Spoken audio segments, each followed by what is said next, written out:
Hello, good morning to all of you. और कैसे हैं आप लोग? आज हम अपना चैप्टर स्टार्ट करेंगे, chapter number 12, that is biotechnology and its application. Actually biotechnology जो है वो किससे डील करती है? बहुत सारी ऐसी एप्लीकेशंस जो आपके फायदे के लिए है। फॉर एग्जांपल इंसुलिन हुआ, फॉर एग्जांपल टीपीए जैसे प्रोडक्ट हुए, स्ट्रेप्टोकाइनेज हुआ, बीटी कॉटन हुआ, तो ये सारी एप्लीकेशंस हमारे ह्यूमन वेलफेयर के लिए है। तो बायोटेक्नोलॉजी की एप्लीकेशंस बहुत वास्ट है, बहुत वाइड है, जिसके थ्रू हम अपने एनवायरनमेंट को भी इंप्रूव कर रहे हैं और अपनी लाइफस्टाइल को भी क्या करते हैं, इंप्रूव करते हैं। तो various applications of biotechnology are, first हम डाल देते हैं एप्लीकेशंस ऑफ बायोटेक्नोलॉजी। तो फर्स्ट एप्लीकेशन बायोटेक्नोलॉजी के अंदर किसकी है? मेडिसिन। डिफरेंट मेडिसिन जो है वो मार्केट के अंदर आई है जस्ट बिकॉज ऑफ बायोटेक्नोलॉजी। बहुत ही बेस्ट क्वालिटी की मेडिसिन जो डायरेक्टली हिट करती है टारगेट के ऊपर और जिसके बेनिफिट और रिजल्ट्स हमें अच्छे से अच्छे मिले हैं, वो मेडिसिन किससे डील कर रही है? That is biotechnology. Best example जो है आपका इसको मिल जाएगा मेडिसिन के अंदर। हम बहुत सारे क्या कहते हैं यूज करते हैं, जैसे streptokinase and the another one vitamin C जो टैबलेट मिलती है आपको, vitamin C, and another one is apart from this is TPA. Okay, so these are the various medicines in the field of therapeutics.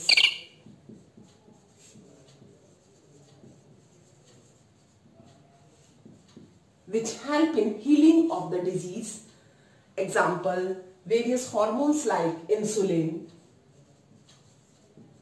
growth hormone, etc. They help in healing of the disease. Next is the bioremediation.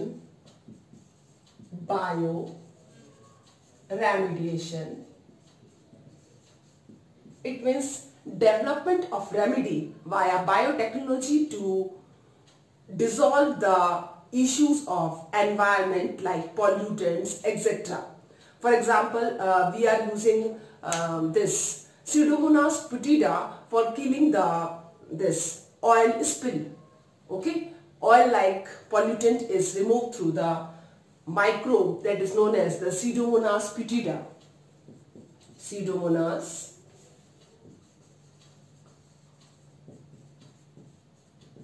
putida help in removing oil spills from the pollutant.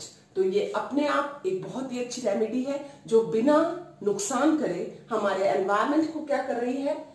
Clean कर रही है। Waste treatment, whether it is a solid waste or whether it is a municipal waste, that is treated via help of biotechnology.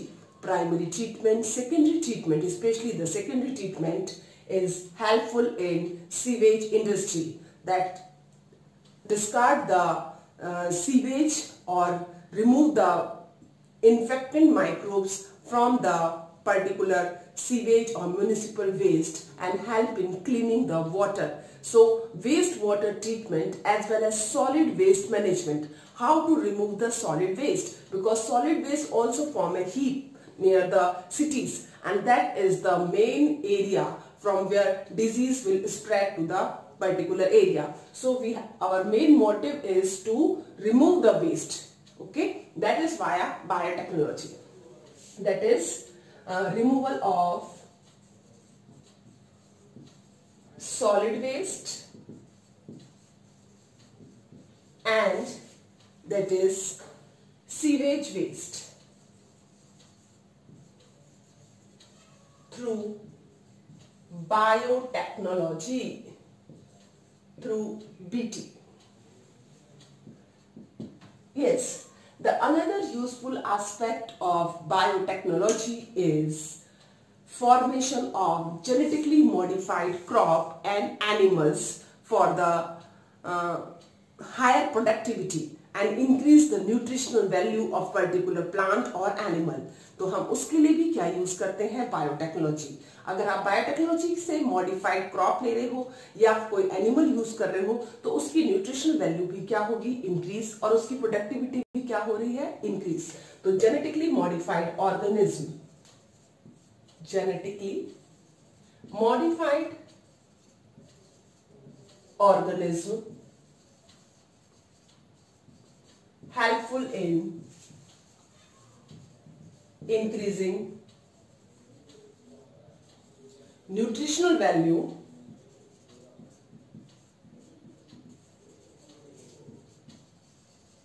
as well as productivity. Example, BT, cotton, okay,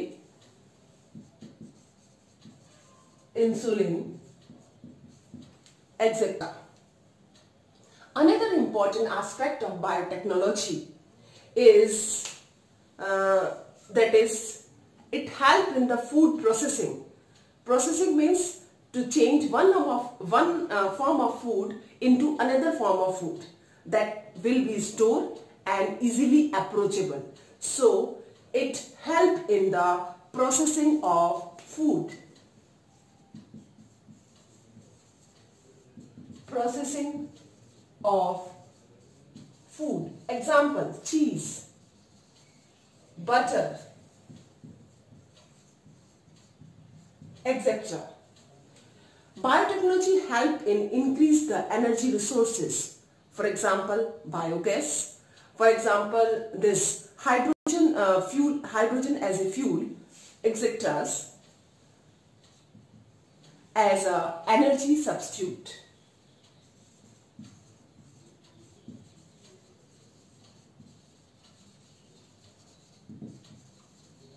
Example,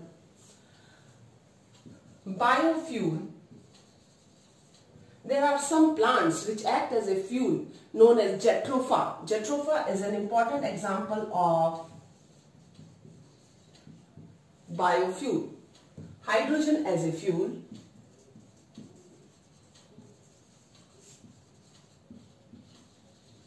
and another example is gobar gas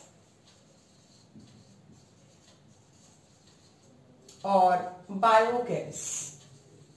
So these are the various applications of biotechnology which help in enhancing our lifestyle as well as our burden of our burden on earth or nature, that decrease that burden by help of biotechnology.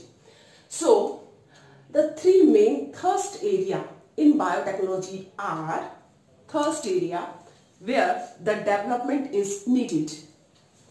Thirst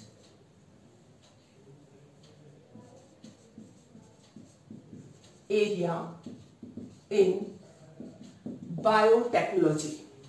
Number 1, improve in the catalyst or microbe. Catalyst means that enzyme which is synthesis through the protein. Protein means a particular DNA segment. So we have to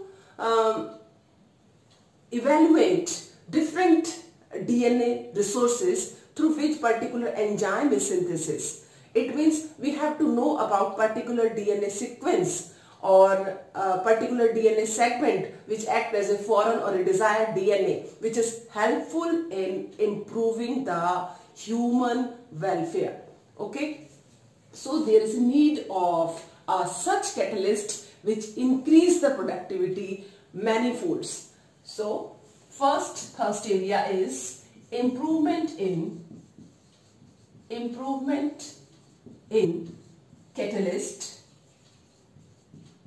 or enzyme, that may be called as an enzyme, or microbe which is beneficial to us. The second one is to modify the conditions to optimum via aseptic conditions improvement. When we improve the aseptic conditions like laminar airflow and this sterilization of the tools and the media, we improve the particular engineering. When we improve or modify the engineering, we increase the productivity to optimum level. So second utmost importance is to increase the genetic engineering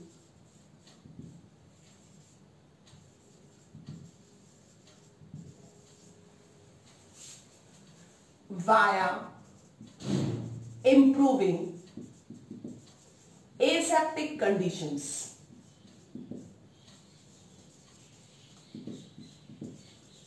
तो जो भी आपने aseptic conditions ली थी, आपने media को slice कराया था, आपने क्या कहते हैं पर्टिकुलर एक लैमिनार एयरफ्लो चैम्बर के अंदर सारी चीजें स्लाइस कंडीशन में रखी थी, अगर उसकी कॉस्ट को हम मिनिमम कर सके, हम वहां से ज्यादा बेनिफिट उठा पाए, अपने इंफ्रास्ट्रक्चर को हम इस तरह से चेंज करें कि आप कम इकोनॉमी के अंदर आप ज्यादा गेन कर पाए और एनवायरनमेंट पे भी उसका बर्डन ना पड़े, तो हमें इस तरह की इंजीनियरिंग की क्या होती है, नीड.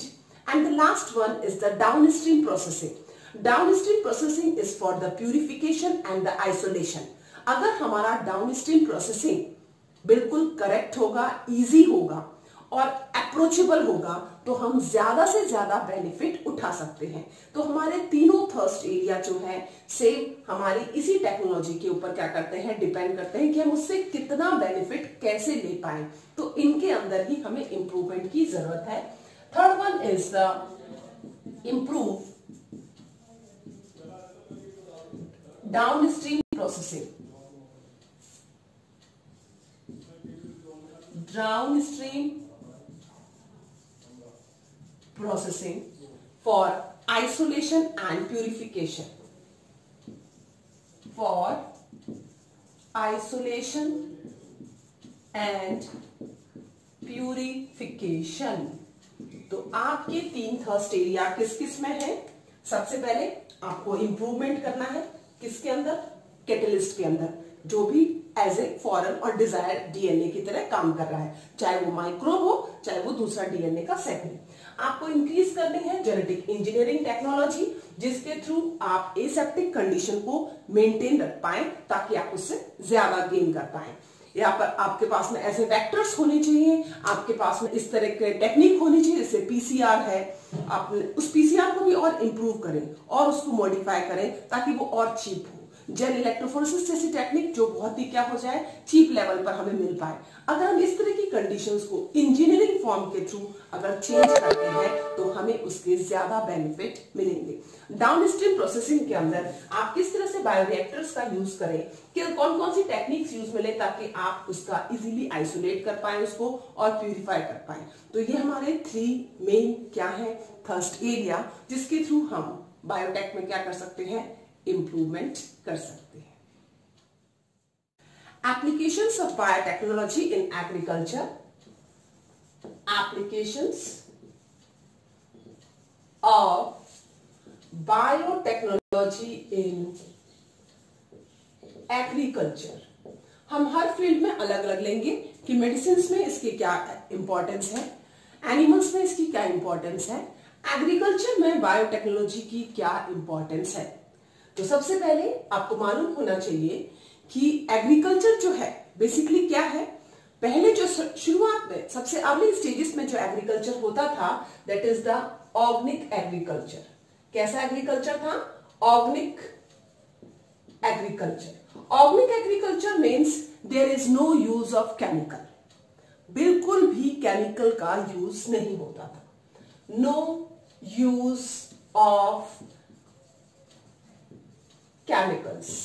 हम क्या यूज करते थे, मोस्टली जो भी वाइल्ड वैरायटी थी उस वाइल्ड वैरायटी को ही हम सेलेक्ट करके उसी को हम क्या करते थे, ग्रो. यानी कि आप किसको ग्रो कर रहे थे, वाइल्ड वैरायटी जो है प्लांट की, उस प्लांट की वाइल्ड वैरायटी को हम क्या कर रहे थे, ग्रो कर रहे थे.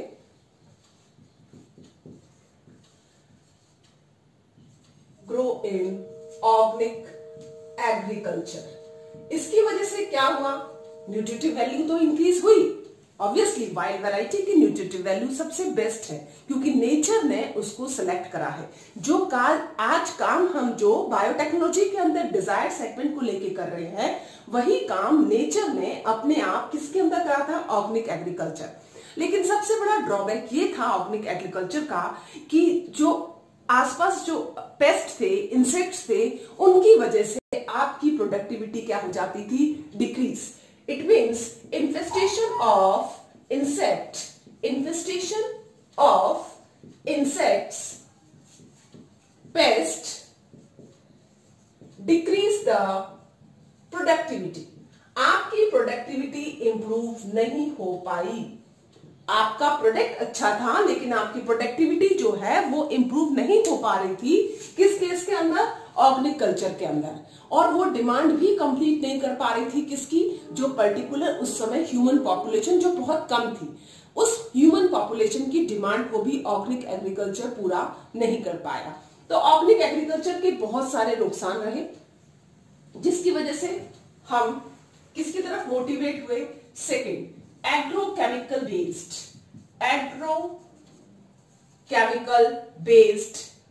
एग्रीकल्चर। एग्रोकेमिकल बेस्ड एग्रीकल्चर के अंदर हमने क्या यूज करा, ज्यादा से ज्यादा फर्टिलाइजर्स, पेस्टिसाइड्स, इंसेक्टिसाइड्स का, केमिकल्स का यूज करा। मोर use of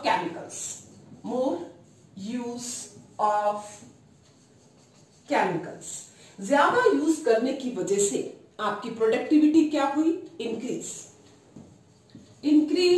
in productivity. Obviously आपको मालूम भी होगा कि ग्रीन रेवोल्यूशन ने 3 फोल्ड्स क्या कर दिया था, इंक्रीज। ये याद भी रखना, ग्रीन रेवोल्यूशन जो था इसी इरा के अंदर आया था, that is in agrochemical based agriculture के अंदर। और ग्रीन रेवोल्यूशन ने, ठीक है ना, कितनी इंक्रीज कर दी थी प्रोडक्टिविटी, 3 गुना ट्रिपलेट में इंक्रीज करी प्रोडक्टिविटी को। लेकिन हमने क्या करा, ज्यादा केमिकल्स का यूज करा। ज्यादा केमिकल्स का यूज करने की वजह से अब केमिकल की entry, chemicals enters in food chain, that is biomagnification. आपने पढ़ा होगा बायोमैग्निफिकेशन,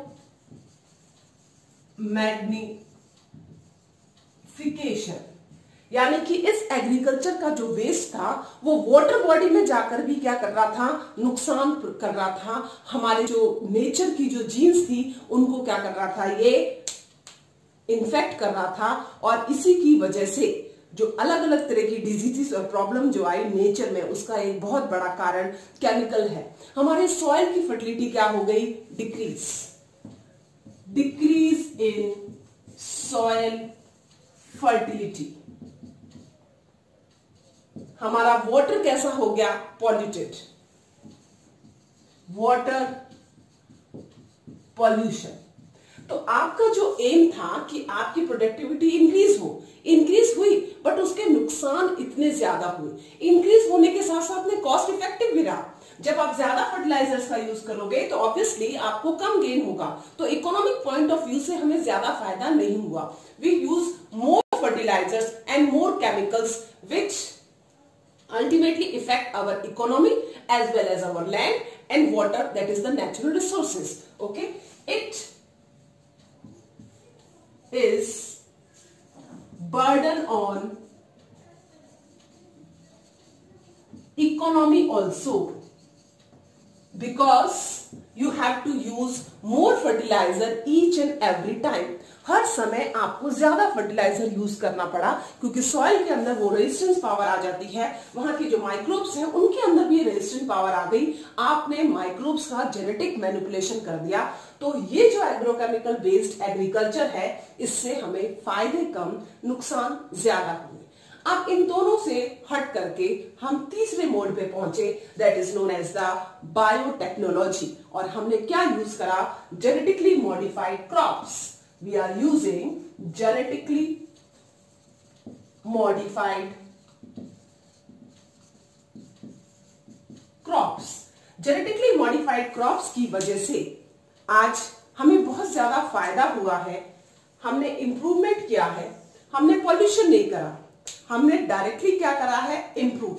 हमने प्लांट्स को ही ये कैपेसिटी दे दी कि वो एबायोटिक रेजिस्टेंस बन जाए, वो डिजीज रेजिस्टेंट बन जाए। हमने किसी के जीन के अंदर मैनिपुलेशन नहीं करा, हमने सिर्फ और सिर्फ किसके अंदर करा, अपने डिजायर्ड प्लांट के अंदर जेनेटिक मैनिपुलेशन करा, ताकि जो प्रोडक्ट आपको चाहिए था वो प्रोडक्ट आप आसानी से गेन कर सको। तो जेनेटिकली मॉडिफाइड क्रॉप इन दोनों से ज्यादा एडवांटेजियस है, because they have abiotic resistance power. चाहे कोल्ड हो, चाहे टेम्परेचर हो और हायर टेम्परेचर हो, चाहे किसी भी तरह की कंडीशन हो, ड्राफ्ट कंडीशन हो, उन सभी कंडीशन के अंदर इजीली सरवाइव कर सकती है हमारी genetically modified crop. So our genetically modified crop is abiotic resistant, is abiotic resistant। Abiotic conditions कौन कौन सी है, टेम्परेचर है, सपोज करो वाटर कम है, ठीक है ना, सपोज करो कोल्ड बहुत ज्यादा है, ठीक है, या सपोज करो आप ह्यूमिडिटी बहुत ज्यादा है। उन सभी कंडीशन के अंदर जैसी एनवायरमेंटल कंडीशन होगी उसी के अकॉर्डिंग हमने अपनी जेनेटिकली मॉडिफाइड क्रॉप को क्या कर दिया, इंड्यूस कर दिया कि किसी भी तरह का एबायोटिक रेजिस्टेंस वो आसानी से हैंडल कर पाएंगी। दूसरा हमने क्या करा, हमने एबायोटिक रेजिस्टेंस तो उसको बना दिया, हमने उसको डिजीज रेजिस्टेंट भी बना दिया कि अगर सपोज करो कोई प्लांट है, उसके ऊपर किसी इंसेक्ट का ज्यादा अटैक हो रहा है जिसकी वजह से हमारी प्रोडक्टिविटी का लॉस हो रहा है, तो उस इंसेक्ट रेजिस्टेंट प्लांट को हमने क्या कर दिया, डेवलप। यानी कि अब हमारे प्लांट्स खुद डिजीज रेजिस्टेंट हैं, हम केमिकल्स का यूज नहीं कर रहे हैं, ठीक है ना। we decrease the uses of the chemical via directly producing the disease resistant plant. So genetically modified crop is disease resistant. Example, that is the BT cotton, BT corn भी है, BT corn एक्सेट्रा। अब market के अंदर आपको disease resistant plant मिल रहा है, आपको abiotic resistant जो है क्या कहते हैं क्रॉप मिल रही है। अब आप देखिए आपको क्या करना है कि पोस्ट हार्वेस्ट जो लॉस होता था हमारा, कि हार्वेस्टिंग होती थी, जो क्या कहते हैं प्रोडक्टिविटी थी वो बहुत कम। सपोज करो गेहूं का पौधा लगाया, उस गेहूं के पौधे के अंदर जो बीज आ रहे थे वो बीज बहुत कम है, वो 30-40 है। उस बीजों की कंसंट्रेशन को आपने क्या कर दिया, सीड्स की कंसंट्रेशन को 100 तक ले गए। तो पोस्ट हार्वेस्टिंग में अगर आपको सीड चाहिए तो आपने सीड को क्या करा, मैनिपुलेट कर दिया और उसकी इंक्रीज कर दी प्रोडक्टिविटी। अगर आपको स्टेम चाहिए तो स्टेम की प्रोडक्टिविटी इंक्रीज कर दी। अगर आपको लीफ चाहिए तो हमने लीफ की प्रोडक्टिविटी इंक्रीज कर दी। आपको जो डिजायर्ड चाहिए प्रोडक्ट, उस प्रोडक्ट को हम क्या कर रहे हैं, इंक्रीज। प्लांट की एनर्जी वेस्ट नहीं होनी चाहिए किसी और दूसरे में। तो पोस्ट हार्वेस्टिंग मैनेजमेंट भी हमने किसके थ्रू करा, जेनेटिकली मॉडिफाइड क्रॉप्स के through. So we reduces post harvest losses. हमने पोस्ट हार्वेस्ट लॉस को मिनिमाइज करा। हमने प्लांट को इतना कैपेबल बना दिया कि वो मिनरल का एब्जॉर्प्शन, क्योंकि अल्टीमेटली मिनरल एक इंपॉर्टेंट रोल प्ले करते हैं किसके अंदर, डिफरेंट साइकिल्स में, चाहे वो क्रेब्स साइकिल हो, चाहे इलेक्ट्रॉन ट्रांसपोर्ट चेन हो, या फिर ग्लाइकोलाइसिस, किसी भी जो प्लांट के अंदर जो रेस्पिरेशन प्रोसेस है उसके अंदर मिनरल का रोल बहुत ही इंपॉर्टेंट है, ये आप भी जानते हैं। तो इस मिनरल के रोल को, इंपॉर्टेंट को हमने समझा और इन प्लांट्स के अंदर जेनेटिकली मॉडिफाइड क्रॉप के अंदर हमने इस तरह की जीन्स इंड्यूस करी ताकि वो ज्यादा से ज्यादा मिनरल एब्जॉर्प्शन कर पाए। अगर पर्टिकुलर एरिया डेफिशिएंट है, सपोज करो जिंक के अंदर डेफिशिएंसी है, तो जिंक की डेफिशिएंसी की वजह से, आयरन की डेफिशिएंसी की वजह से प्लांट की ग्रोथ क्या हो जाती है, रिड्यूस हो जाती है। हमने प्लांट के अंदर मिनरल एब्जॉर्प्शन पावर जो है उसको क्या कर दिया, इंक्रीज कर दिया। Okay, so next important achievement of genetic modified crop is we increase the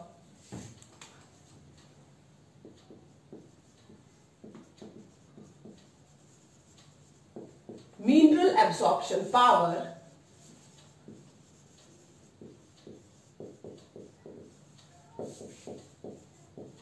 of genetically modified crop। तो आपकी क्रॉप अब ज्यादा मिनरल का क्या कर सकती है, एब्जॉर्प्शन कर सकती है।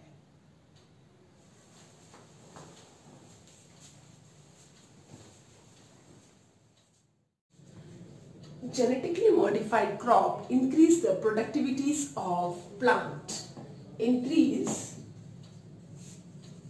productivity of plant, okay, by increasing the number of seeds or number of other product which we require from the plant. Another main motto is increase the nutritional value of the plant. Increase the nutritional value of plant product. Example, golden rice. Example, golden rice. Another main motive of genetically modified crop is to increase the soil fertility.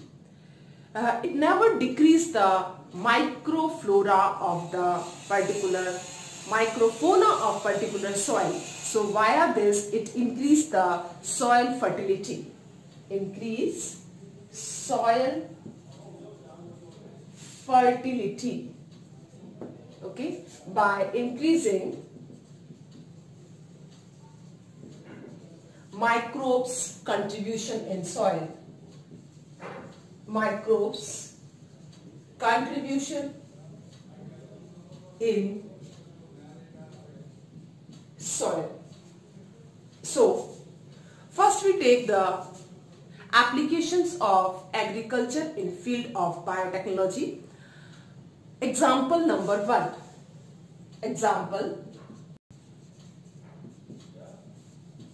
1. First example हम ले रहे हैं hirudin secretion. Hirudin secretion bye a plant Brassica napus. First that is hirudin. Hirudin आप जानते ही हैं क्या है। Hirudin एक एंटीकोगुलेंट है जो किसके अंदर बनता है, लीच के अंदर बनता है। लीच यानी कि एनिलिडा, एनिलिडा के अंदर इसका फॉर्मेशन होगा और यह फॉर्मेशन अब हम किस में डाल देंगे, एक प्लांट के अंदर that is known as Brassica napus, और उसी के सीड से हम क्या करेंगे, इस फार्मास्यूटिकल प्रोडक्ट को बनाएंगे। So hirudin from Brassica napus, one of the mustard variety now used as a production of pharmaceutical। ये वाली जो जीन है, ये जीन क्या है, ये जीन हिरुडिन सिक्रीशन जीन है। किसके अंदर से ली गई है, लीच से। तो this one is hirudin synthesising gene secreted from, isolated from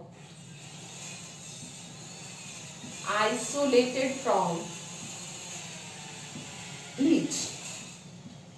सबसे पहले हम इसको क्या करेंगे, इस जीन को लेंगे। ये जो फ्रेगमेंट है सबसे इंपॉर्टेंट फ्रेगमेंट है। इस फ्रेगमेंट को आपने आइसोलेट करा। आइसोलेट करने के बाद आपने इसको किसके अंदर इंट्रोड्यूस कराया, प्लांट सेल। ये है plant cell. This one is what? Plant cell of Brassica napus. इसके अंदर हमने इसको क्या करा दिया, इंट्रोड्यूस करा दिया। तो ये प्लांट का सेल है और ये वैक्यूल है और ये इसका न्यूक्लियस। ऑब्वियसली ये जीन जो है किसके साथ में जाके एडजॉइन हो जाएगी, इस पर्टिकुलर जेनेटिक मटेरियल के साथ में, जो किसका है, प्लांट का। तो ये प्लांट का जेनेटिक मटेरियल है। इस जेनेटिक मटेरियल के साथ में ये डीएनए का सेगमेंट क्या हो जाएगा, अरेंज।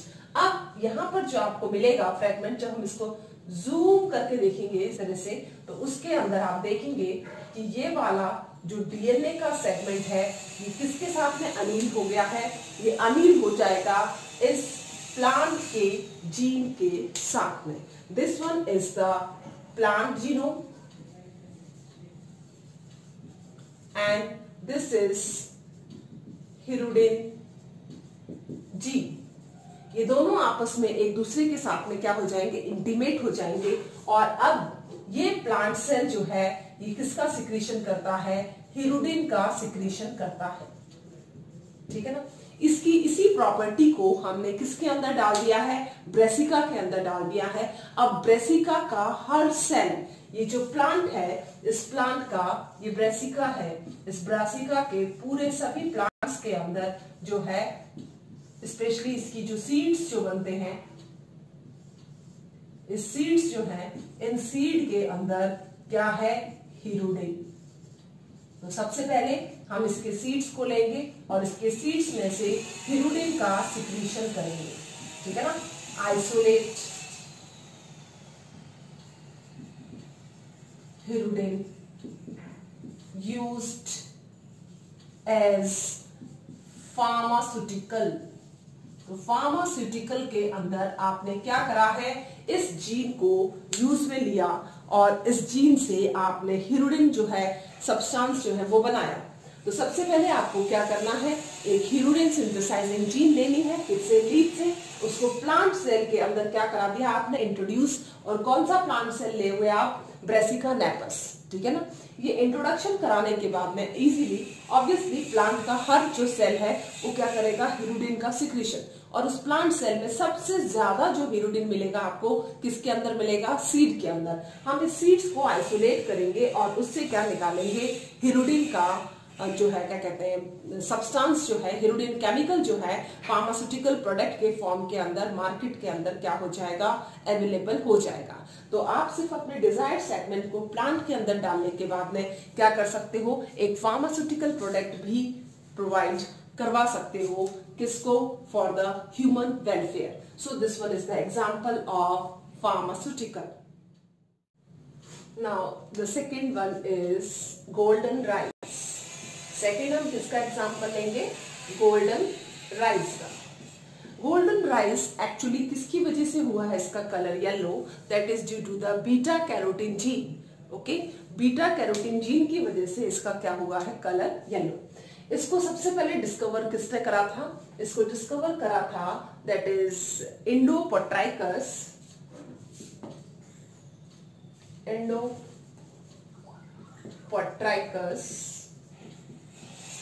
And Peter Bayer. इन दोनों ने इसको क्या करा है, डिस्कवर करा है।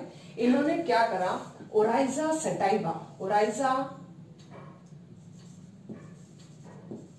सटाइवा क्या है ये, that one is the rice. और इस राइस के अंदर हमने किसकी जीन्स को डाल दिया गया, मल्टीप्लाई करा इसके अंदर हमने किसकी जीन्स को, बीटा कैरोटीन। और ये बीटा कैरोटीन की जीन एक्सट्रैक्ट करी है हमने कहां से, डैफोडिल से, that is daffodil. Daffodil flowers जो हैं आपने भी देखे होंगे, इनको हम कहते हैं Narcissus, pseudo Narcissus, that is Narcissus, pseudo Narcissus. तो ये वाला जो प्लांट है डैफोडिल, डैफोडिल के अंदर आपने क्या कर दिया है, डैफोडिल से बीटा कैरोटीन की जीन ली और उसको किस में डाल दिया, ओराइजा सटाइवा। तो ओराइजा सटाइवा की जीन क्या हो गई, चेंज हो गई। अब ये कैसा प्लांट बन गया, ट्रांसजेनिक प्लांट। तो आपने ओराइजा सटाइवा जो है उस जीन के साथ में क्या कर दिया है, ये वाली बीटा कैरोटीन की जीन्स भी क्या कर दी है, mix. Beta carotene plus this one is the genome of rice, दोनों को आपने क्या कर दिया है, मिक्स कर दिया है। अब आपके पास में क्या है, मिक्सचर है। कौन सा वाला मिक्सचर है, जिसके अंदर बीटा कैरोटीन की जीन क्या है, प्रेजेंट है। अब इस जीन को आपने, इस जीनोम को किसके अंदर रख रखा है, प्लांट के अंदर डाल दिया है। अब ये प्लांट ट्रांसजेनिक प्लांट कहलाएगा। Now introduce plant is now known as transgenic plant. कौन हुआ transgenic plant? That one is the rice. अब इस राइस को जब आप ग्रो करोगे तो राइस की जब आप खेती करते हो तो आपको उसके अंदर क्या मिलेगा? आपको उसके अंदर मिलेगा that one is known as beta carotene. तो इसके जो सीड्स होंगे, इन सीड्स के अंदर इसका कलर कैसा होगा? Golden colour, golden yellow. Golden yellow का रीजन क्या है? Due to the beta carotene gene. तो ये क्या है? बीटा कैरोटीन जीन की वजह से इसका कलर कैसा हो गया है? Golden yellow. और इसकी न्यूट्रिशनल वैल्यू एनहांस हो गई है। उसके अंदर विटामिन ए क्या हो गया है? ज्यादा। तो विटामिन ए एनरिच क्या बन गए? गोल्डन राइस, जो मार्केट के अंदर क्या होंगे? अवेलेबल। तो बेसिकली आपने ट्रांसजेनिक प्लांट बनाया, और ये ट्रांसजेनिक प्लांट किसकी वजह से बना है?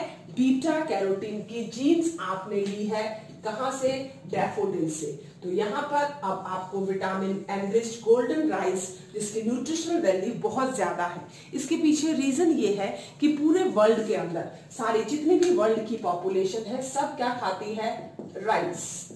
होल वर्ल्ड पॉपुलेशन जो है वो क्या लेती है? राइस को ऐसे डाइट फॉर्म के अंदर लेती है। और कुछ साल पहले राइस की इस विटामिन ए की डेफिशिएंसी से नाइट ब्लाइंडनेस, ज़ीरोफ्थैल्मिया बहुत कॉमन हो गया था। और इस कॉमन जो अकरेंस था विटामिन ए की डेफिशिएंसी का, उसको दूर करने के लिए हमने अपने राइस को ही क्या कर दिया है? एनरिच कर दिया। किससे? विटामिन ए से, ताकि इस ग्लोबल प्रॉब्लम से हम लड़ सकें और हमारे यहाँ पर रहने वाले जितने भी बच्चे हैं उनमें विटामिन ए की डेफिशिएंसी ना आए। तो गोल्डन राइस जो है ये क्या करते हैं? विटामिन ए एनरिच्ड होते हैं। और इसकी वजह से आपको अर्ली स्टेजेस में बच्चों को स्पेशली जो प्रॉब्लम आती है नाइट ब्लाइंडनेस की, ज़ीरोफ्थैल्मिया की, और भी कोई भी प्रॉब्लम जो आई से रिलेटेड हो, विटामिन ए से रिलेटेड हो, वो नहीं आएगी। उसका न्यूट्रिशनल लेवल मेंटेन रहेगा via this golden rice.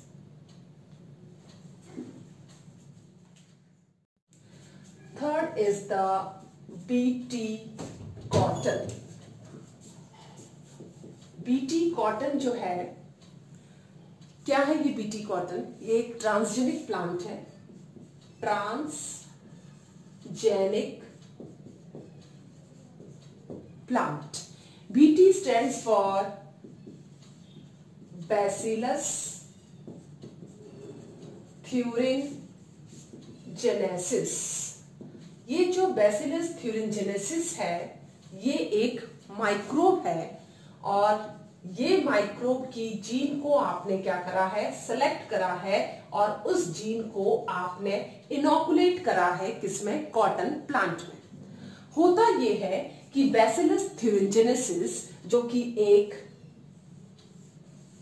Microbe है। What is this? This is an microbe. इस माइक्रोब के पास में अपना खुद का जेनेटिक मटेरियल है। और उस जेनेटिक मटेरियल के अंदर क्या है? एक जीन है जिसको अपन कहते हैं बीटी जीन, जो क्या करती है? क्राय जीन बनाती है, यानी कि क्राय प्रोटीन बनाती है। ठीक है ना? क्राय प्रोटीन बना रही है। और ये क्राय प्रोटीन जो है ये क्या है? एक टॉक्सिक प्रोटीन है। ठीक है ना? कैसा प्रोटीन है ये? Toxic protein which is endotoxin. कैसा टॉक्सिन है ये? एंडोटॉक्सिन। ये जो क्राय जीन है, BT gene is what? Cry gene. इसी क्राय जीन ने क्या बनाया है? क्राय प्रोटीन बनाया है।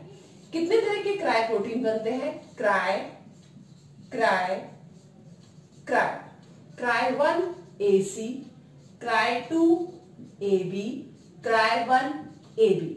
अभी तक हमने 3 क्राय प्रोटीन इसमें से आइसोलेट किए हैं। और ये दोनों cry 1 AC and cry 2 AB, ये हमारे बीटी प्लांट के अंदर जो स्पेशली कॉटन प्लांट है उस कॉटन प्लांट के बॉलवॉर्म को किल करने में काम में आता है।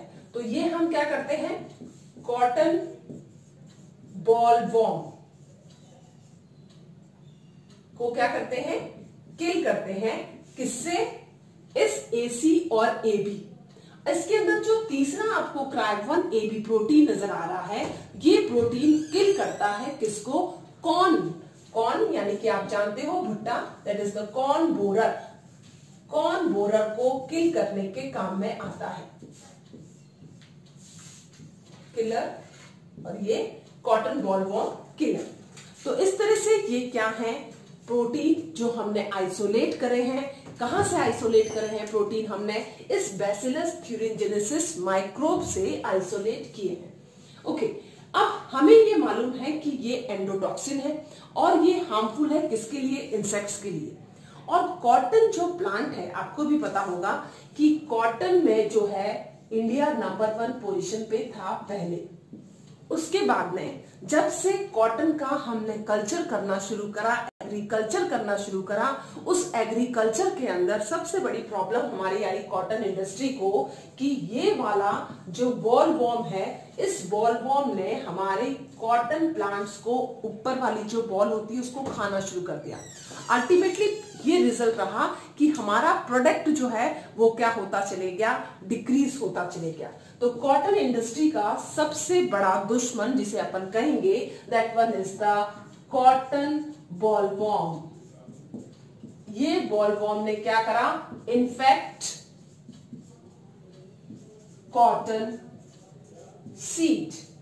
ठीक है, अब सभी के पास में सबसे बड़ा क्वेश्चन मार्क था कि किस तरह से हम इस कॉटन बॉलवॉर्म को क्या कर पाए, किल कर पाए, ताकि हमारा कॉटन का प्रोडक्शन जो है वापस क्या हो जाए, इंक्रीज। और ये बहुत ज्यादा नुकसान पहुंचा रहा था। आप ये देखिए कि कई बार तो पूरा कॉटन की जो पूरी एग्रीकल्चर थी वो पूरी वेस्ट हो जाती थी just because of this bollworm. इनका नंबर भी क्या हो चुका था, बहुत ज्यादा इंक्रीज, इनकी फर्टिलिटी बहुत ज्यादा इंक्रीज हो गई थी, इवन सॉइल भी इससे क्या हो गई थी, इन्फेस्ट हो गई थी। हमने क्रॉप रोटेशन के थ्रू भी करके देखा, लेकिन ये इनके जो है क्या कहते हैं, इंसेक्ट्स जो है किसी दूसरे फॉर्म के अंदर चेंज हो जाते थे और वापस जो है वो जमीन में से आकर के वापस प्लांट को क्या कर रहे थे, इन्फेक्ट। तो हमारे इतनी सारी कोशिशों के बावजूद भी ये प्लांट जो है हमेशा क्या रहा, इन्फेक्ट ही रहा। अल्टीमेटली बायोटेक्नोलॉजी एक ऐसा सोर्स आया हमारे पास में जिसके थ्रू हमने इस बीटी जीन को कहां कर दिया, किसके अंदर डाल दिया, कॉटन प्लांट में। तो ये जो बीटी जीन जो है, ये वाली दिस बीटी जीन, इस बीटी जीन को हमने introduced in cotton plant cell. हमने उसके अंदर इसको क्या कर दिया, इंट्रोड्यूस कर दिया। अब हमारा जो प्लांट सेल था, उस प्लांट सेल के पास में अपना खुद का जीनोम, ये प्लांट सेल है अपना, ठीक है, इसका खुद का जीनोम तो था ही। इस जीनोम के साथ साथ हमने क्या कर दिया, इसके अंदर ये वाला बीटी जीन भी जो है इसके अंदर हमने डाल दी, यानी कि ये हमारा plant genome plus BT gene. अब हमारा प्लांट कैसा हो गया, ट्रांसजेनिक या जेनेटिकली मॉडिफाइड प्लांट बन गया। ये ट्रांसजेनिक प्लांट से ही हमने क्या करा, कल्चर करवाया। और कल्चर करने के बाद में हमें ये मालूम पड़ा कि हमारा प्रोडक्शन ट्रिमेंडस रूप में क्या हुआ है, इंक्रीज हुआ है। हाई अमाउंट के अंदर हमारी जो है क्या कहते हैं, कॉटन इंडस्ट्री ने जो राइज करा just because of this Bt gene. अब इस जीन के ऊपर अगर फॉर एग्जाम्पल जैसे हम एक प्लांट लेते हैं, ये है आपका, ठीक है, ये हमारा प्लांट है, ठीक है। इस प्लांट के अंदर ये इसकी बॉल लगी हुई है, ये फ्लावर है, ये बॉल है, इसके अंदर बॉलवॉर्म रहता था। लेकिन अब ये कैसा प्लांट है, ट्रांसजेनिक। तो ट्रांसजेनिक प्लांट के अंदर जब इंसेक्ट आया, ठीक है ना, सपोज करो इंसेक्ट का कौन सा, ऑब्वियसली कौन सा जो है क्या कहते हैं स्टेज जो है इसके अंदर इसकी पत्तियों को, इसकी बॉल को खाने का काम करेगी, that one is the caterpillar. तो यहाँ पर जब कैटरपिलर आएगा, ये कैटरपिलर है, इसको थोड़ा सा बड़ा कर लेते हैं, ठीक है ना। इस कैटरपिलर ने जैसे ही इसके प्लांट सेप को लिया, ठीक है, या ये कट करके इसकी लीफ को इंजेस्ट करता है, तो इंजेस्ट करते ही इसका जो फोरगट, मिडगट और हाइंडगट वाला पोर्शन है, ये इसकी क्या है, गट है। तो इस गट के अंदर जैसे ही बीटी जीन का प्रोडक्ट, क्योंकि अब ये पूरा का पूरा प्लांट के अंदर क्या है, बीटी जीन, अब ये बीटी जीन इसके अंदर कहां गया, इस कैटरपिलर के अंदर गया। और जब इस कैटरपिलर के अंदर ये जाना शुरू करेगा, ऑब्वियसली अंदर जाते ही इसको कैसा मीडियम मिला, एल्कलाइन। तो बीटी जीन एक टॉक्सिन प्रोड्यूस कर रही थी, क्राई 1AC और क्राई 2AB, लेकिन ये दोनों ही टॉक्सिन कैसे थे, एंडोटॉक्सिन, जो कि कैसे थे, इनएक्टिव यानी कि प्रोटॉक्सिन फॉर्म के अंदर थे, इनएक्टिव फॉर्म के अंदर थे। लेकिन जैसे ही इनको क्या मिलेगा, एल्कलाइन मीडियम मिलेगा, एल्कलाइन मीडियम मिलते ही ये क्या हो जाएंगे, एक्टिव फॉर्म के अंदर चेंज हो जाएंगे। यहां पर क्या हुआ, इनको कैटरपिलर को अंदर की साइड में गट में कौन सा मीडियम मिला, एल्कलाइन मीडियम, और यहाँ पर बीटी टॉक्सिन ने इसकी गट में क्या बना दिए, पोर्स बना दिए, ठीक है ना, दीज आर व्हाट, पोर्स। और यहीं पर ही इस लार्वा की क्या हो गई, डेथ। यानी कि अगर कोई इंसेक्ट आता भी है और वो इन्फेस्ट करने की कोशिश करता है और इसके प्लांट मटेरियल को खाने की कोशिश करता है, तो उसकी बॉडी के अंदर जाने के बाद में ये टॉक्सिन क्या हो जाता है, एक्टिव हो जाता है। इट मीन्स ऐसा नहीं है कि ये सभी को ही क्या करता है, किल करता है। ये सिर्फ 3 ऑर्डर्स हैं इंसेक्टा के जिनको ये नुकसान पहुंचाता है। ये हमें नुकसान नहीं पहुंचा सकता, हालांकि हम कॉटन नहीं खा रहे हैं, हम उसको यूज में ले रहे हैं। इंसेक्ट को ही ये क्या कर रहा है, एक तो आपको ध्यान रखना होगा कि ये स्पीशीज स्पेसिफिक होता है, यानी कि पर्टिकुलर ग्रुप को ही ये क्या कर रहा है, नुकसान पहुंचाने का काम करेगा। इसका रेंज जो है वो वाइड नहीं है, वो कैसा है, नैरो है। और ये सिर्फ 3 ही ऑर्डर्स को किल कर रहा है। पहला ऑर्डर कौन सा है, order lepidoptera, lepidoptera. Second order Coleoptera, और थर्ड ऑर्डर डिप्टेरा।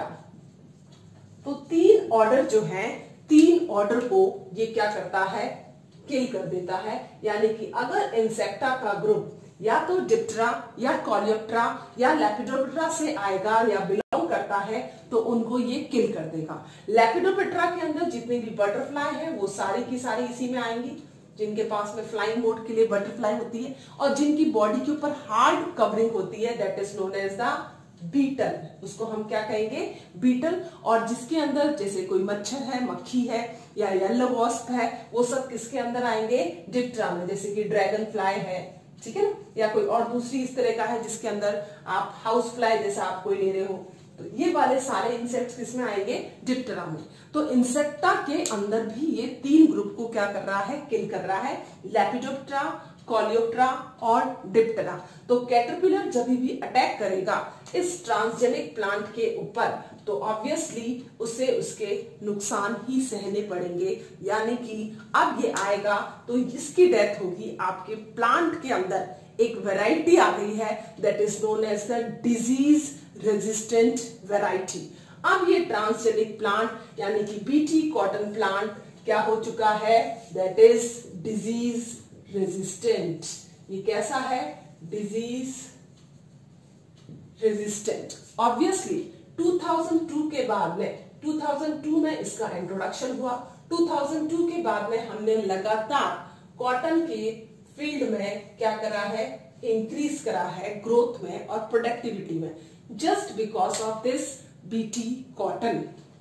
तो जो भी इंसेक्ट्स इसके पास में आते थे उन सब को बैसिलस थ्यूरिंजेनेसिस माइक्रोब, क्योंकि माइक्रोब्स भी उनकी बॉडी के अंदर जा रहे थे, उस माइक्रोब की वजह से हमें क्या मिली है, सक्सेस मिली है। तो बीटी कॉटन जो है, 2 genes cry 1AC, cry 2AB are the 2 important genes of the Bacillus thuringiensis, which causes death of insect. Actually, this is the cry protein. Cry protein means crystal. This cry belongs to crystal. Actually, this is the endotoxin which is formed in crystal form. Okay, तो crystal form की वजह से ही, इस protein की वजह से ही हमारा cotton industry जो है वो लगातार राइज कर रही है. क्लियर?